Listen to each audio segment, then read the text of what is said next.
तो दुख बहुत बड़ी बना करके और बड़ा नहीं बनाना है। हमसे भी अधिक दुख महापुरुषों के जीवन में आया है। तो हम ये कह रहे थे कि बेटी जरूरी है जीवन में। बेटा बेटा मत करो। बेटा अच्छा होगा एक कुल का उद्धार करेगा, बेटी दो कुल का उद्धार करेगी। और यह जो भेद मन में बैठा हुआ है कि बेटा हमरा होगा, सीधे सीधे स्वार्थ का मतलब है। क्योंकि दहेज चलता है ना, बेटी मतलब सीधे 10 लाख का मामला है। पढ़ाओ लिखाओ तो 10 लाख अलग से और 10 लाख दहेज देना पड़ेगा। अब बेटी होगी तो दही से, बेटा होगा तो 10 लाख मेरे घर आएगा।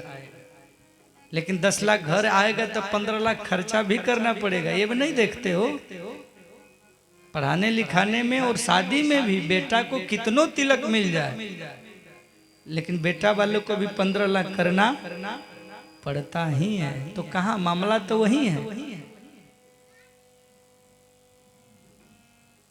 ये तो जब से नौकरी का चलन आया तब से दहेज बढ़ गया, और दहेज के कारण ही सारा समस्या हो रहा है। और इतना समस्या हो रहा है कि आज के समय में बेटियों को गर्भ में ही मार दिया जाता था। पहले तो कम से कम भेद खुल जाता था कि हाँ 5 गो की हुई है,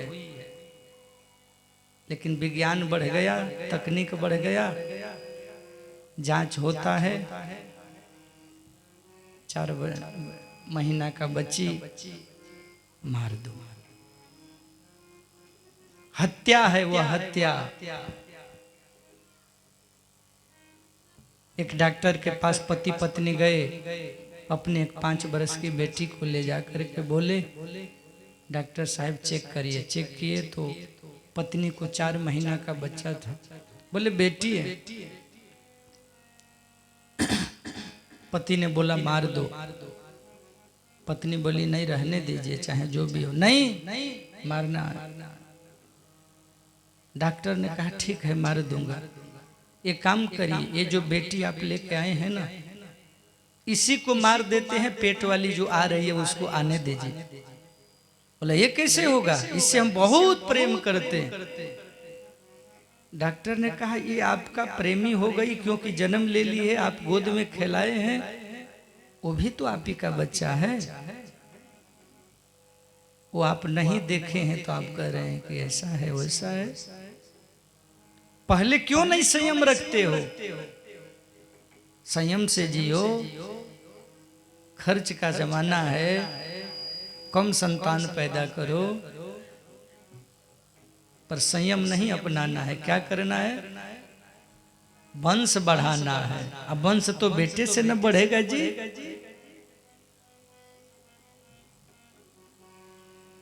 फिर मामला हो जाता है कि हमारा धन के लेगा, कोई निर्वंश कहने लगेगा तो हमको कैसे का होगा। जो रूढ़िवादी परंपरा है, रूढ़िवादी सोच है, घटिया बात, लोग जो रटते रटाते बात आए हैं। अच्छा, कई समाज में ऐसे होते भी हैं, जब 5-5 बेटी किसी का है, और जब झगड़ा होता है तो बोलने वाले बगल वाले बोल भी देते हैं, देखो ना तुमको वंश का मुंह नहीं देखे, वो 5 गो का है, तुम्हारा है ना, उसको नहीं वैल्यू है, बेटा होगा तब वंश कहलाएगा। अरे मूर्ख, कुछ तो सुधर जाओ।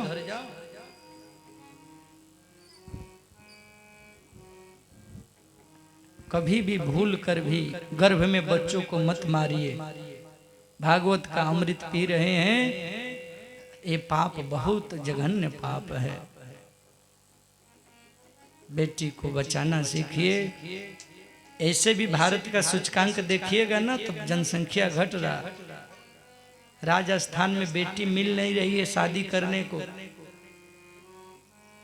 हमारे कई मित्र लोग हैं, वो कहते हैं बाबा बिहार से बेटी भेजाइए ना, हमको अपने बेटा से शादी करना है और फ्री में करना। लड़कियां मिल नहीं रही है, क्योंकि 1000 पुरुष में 850-900 प्रति 1000 लड़कियां हैं। हर राज्य का ये हाल हो रहा है। क्योंकि हर घर में 4 बेटा होगा कोई आपत्ति नहीं होगा, लेकिन 4 बेटा के बाद भी एक बेटी लोग खोजे तो अच्छी बात है, लेकिन बात कुछ और ही होता है। एक बेटी ने अपने माँ से कहा था, माँ हमको गर्भ में मत मारो, हमने तुम्हारा क्या बिगाड़ा है, मत मारो, हमको आने दो।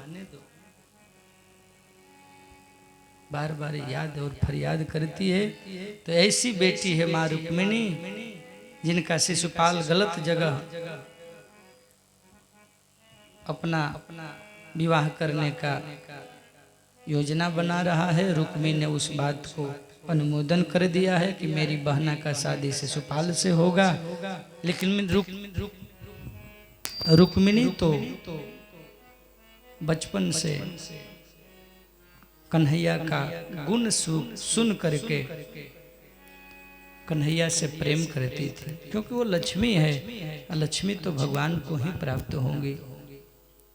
लेकिन मेरा भाई तो विवाह दूसरे से तय कर दिया है, मैं प्रेम करती हूँ कन्हैया से। देखते हैं आगे क्या होता है।